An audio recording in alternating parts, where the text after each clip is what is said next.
Hello, welcome back to another episode of Aesthetic Control. I know it's been a little while, but things just got busy.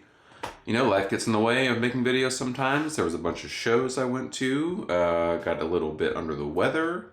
I'm rearranging my office, which is why things are looking a little different. Hopefully, in the next couple of videos, I'll have some new paint up on the walls, a different color. Just, you know, make the room a little more homey and inviting rather than this terrible beige that it has been from when we got the house.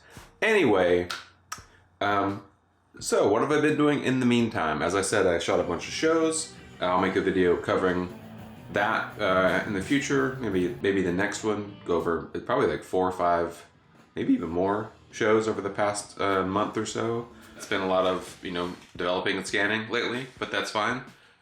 Regular work has gotten busy. That's just the way things go in the springtime.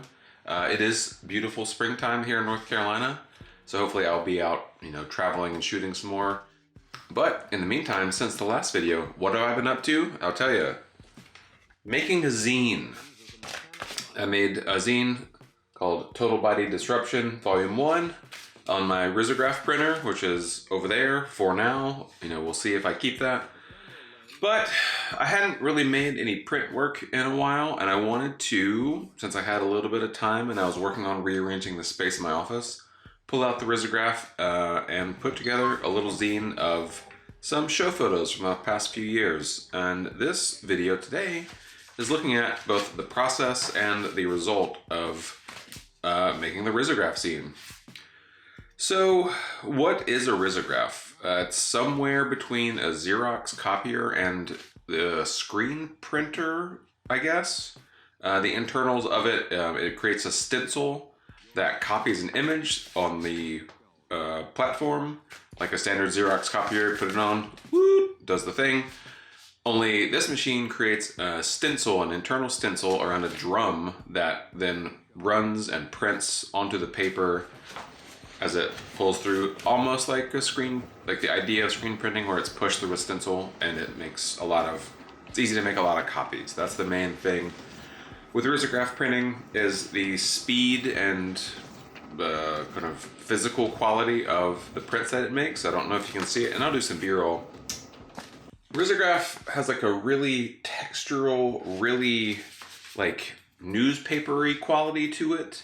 Especially there's a setting for photocopying that's called coarse, and that adds a lot of like kind of pixelated effects to it, because on that stencil that it makes, it's not trying to create like, you know, deep shades of gray. It's more of a halftone effect, which I think looks really good and is one of the main draws of why I wanted a risograph printer in the first place. And if you do research on risograph printers online, they're not cheap, but B, they're cheap if they're kind of broken, and that is the story with mine. There's a lot of sort of problems with, not a lot of problems, there's a few problems with how it holds the stencil on the drum with that master roll material. So I get some creases and some like scan lines, it looks like, but it's just a problem with the thermal head.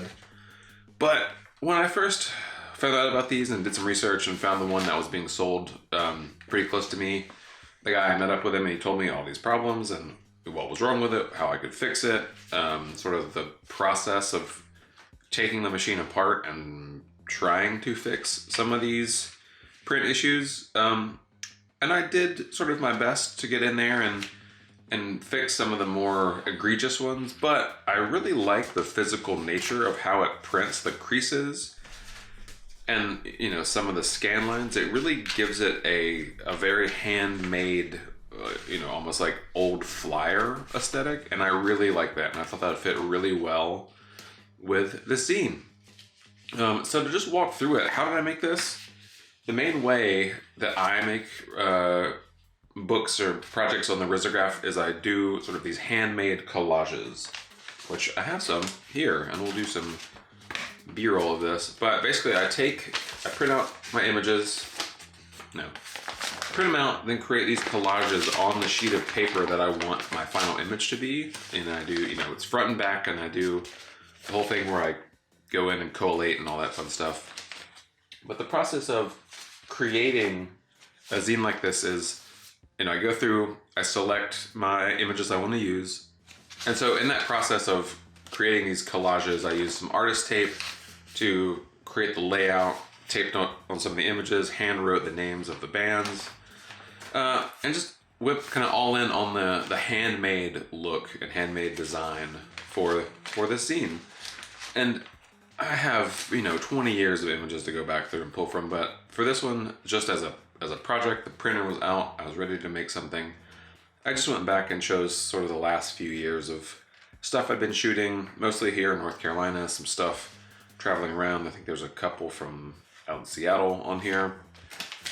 But that's what I've been up to lately, and the main impetus to create this was just to get some images printed, get them on a piece of paper, get them out, and get them out there for people to see. And to walk through a little bit more of the process. As I mentioned, I hand make the collage pages, I scan them in, flip the page, do it all over again. I made 50 copies of this, and for each one, I collated all the pages, folded everything, and then I used this really jacked up pamphlet binding stapler. It kind of sucks. It's a Racine brand.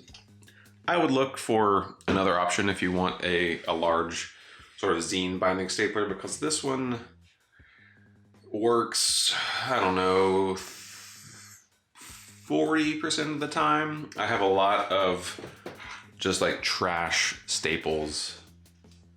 You can't really see them, but they're just like, it's junk. It bends them, they bind up, it shoots multiple ones out at a time.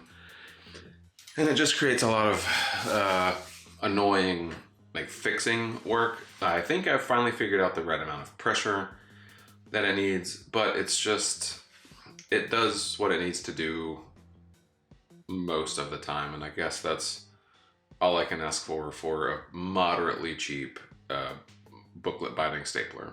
So there's that.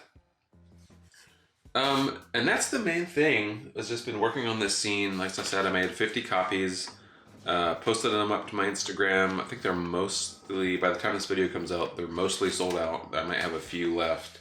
So if you want one, find me on Instagram. That information is below. And just see if I have any. Happy to send one. I've been sending them out for $15 shipping within the US, just because shipping outside of the US right now is awfully expensive. And honestly, a risograph zine is not really worth a huge amount of shipping costs. But within the US, happy to send you one if I have any left. And if you're in North Carolina, let me know. If you're close to me, I will make it available, delivered to you by hand at a show if you're around. So that's pretty much it. Got a few things coming up. As I said, I shot a bunch of shows. I'm gonna go through and start more scanning. I did a photo shoot with a band the other day that I did a little B-roll of, so maybe I'll make a little video about that, or about shooting with bands in general. So yeah, just a quick update. I know it's been quiet, but as I said, things are busy. One other thing, still sticking with the one camera, one film lately, but I have been using a 21mm for live show shots. I just feel like, especially when I'm super close to a band, the 28 wasn't quite wide enough. But that still stays on the camera for all of the personal work, just like out traveling around and doing stuff with my friends and family. So only halfway broken my own rule, I'll say that. But it's been good. I'm still really enjoying the 28mm. And I am a little bit interested in that new Voigtlander 28-1.5, but I'm trying to be good. Trying to wait to get through this year and maybe think about adding one to the kit, or if I can't wait, maybe I'll just sell the one that I have, the 28 Ultron that I have, and make that change. But we will see, time will tell. Anyway, thanks for joining me for another episode of Aesthetic Control. I'm Reed, and hit me up if you want a zine, if I have any. $15, send it to you. All right, bye. Your film is now ready to be shown.